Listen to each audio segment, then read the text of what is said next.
Arsenal transfer news recap. Antoine Semenyo update. £39 million offer prepared. Victor Gyökeres claim. It's a busy festive period for Arsenal, as the club balance the upcoming fixtures with their focus on the January transfer window.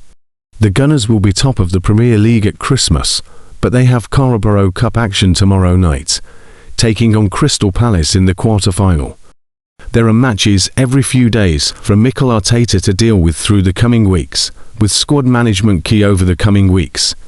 Then there will be some focus on the January transfer window and what business the club could possibly do for a summer that saw roughly £250 million spent on talent.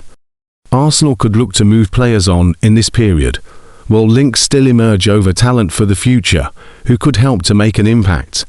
Odegaard and Konstantinos Karetsis are the latest players seemingly on the radar for Andrea Berta as he eyes up some fresh faces. So, with that said, here's a look at the latest Arsenal news and transfer updates for another busy day of action. Arsenal boss Mikel Arteta has given an update on the fitness of Gabriel Jesus, who could be poised for his first start of the season following his injury. He told the press, "Yes, he's ready. You can see now, not only in games, every day in training, how much he wants it. He's going to deserve a chance soon." Mikel Arteta faced the media ahead of Arsenal's match against Crystal Palace in the Carabao Cup quarter-final. With the Gunners in action tomorrow, he covered everything from cup progression and availability to the fixture chaos. Wayne Rooney has been left impressed with Arsenal star Declan Rice, to the point where he believes he will be the next England captain, once Harry Kane moves on. Speaking on BBC Sport's The Wayne Rooney Show, he said, "For me, he's the one who's probably waiting for Harry Kane to hang up his boots at some point. He was all over the pitch against Everton. His decision-making when to pass it, where to pass it, what foot to pass it to, his detail on his pass. It was a pleasure to watch. He was absolutely incredible. He was splitting centre-backs, taking the ball off Arsenal centre-backs, acting as a third centre-back. Then next minute, he's in the box, trying to score a goal. Sometimes, some of the stuff he does is a bit underrated. He's the right one to take over Kane for me, because of his drive, his personality. Everyone seems to love him, who knows him, who's close to him. He's irreplaceable for England."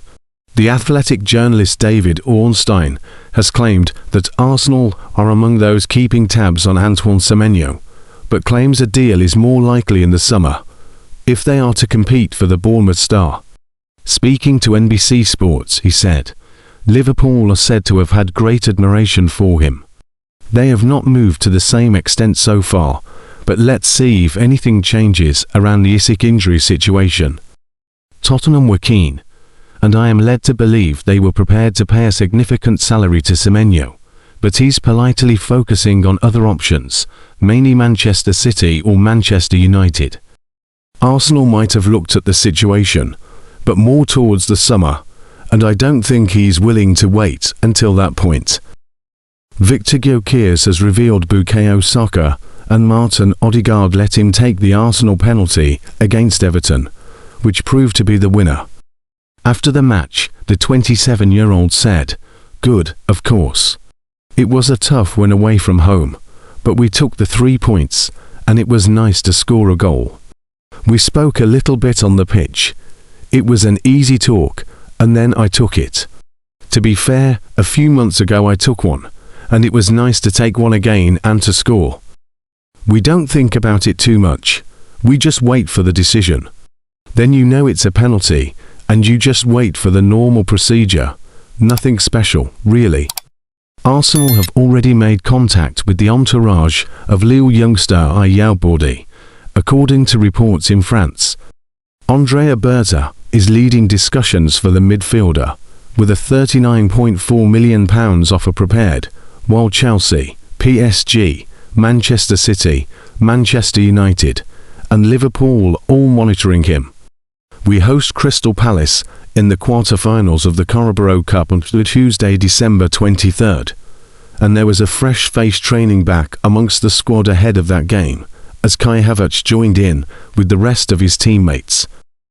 The German striker has been out since the opening day of the season with a knee injury, but we received an early Christmas present as the next stage of his rehab has seen him linking up with the rest of the squad, who are aiming to win a fourth straight game all competitions. Our journey to the quarter-finals saw Eberechi net his first Arsenal goal and a 2-0 win over Port Vale, before we beat Brighton and Hove Albion by the same scoreline at Emirates Stadium in October. 12 months ago, Gabriel Jesus' hat-trick saw us advance into the Final Four, and we'll be hoping that lightning strikes twice a year later as we aim to enjoy a similar day at Wembley to what the Eagles experienced back in May when they lifted the FA Cup. The victors, after 90 minutes, or via a penalty shootout if necessary, will be handed a two-legged affair with Chelsea in the semi-finals, the stage we fell at last year as we look to finally get our hands on a trophy we haven't had our name engraved onto since 1993.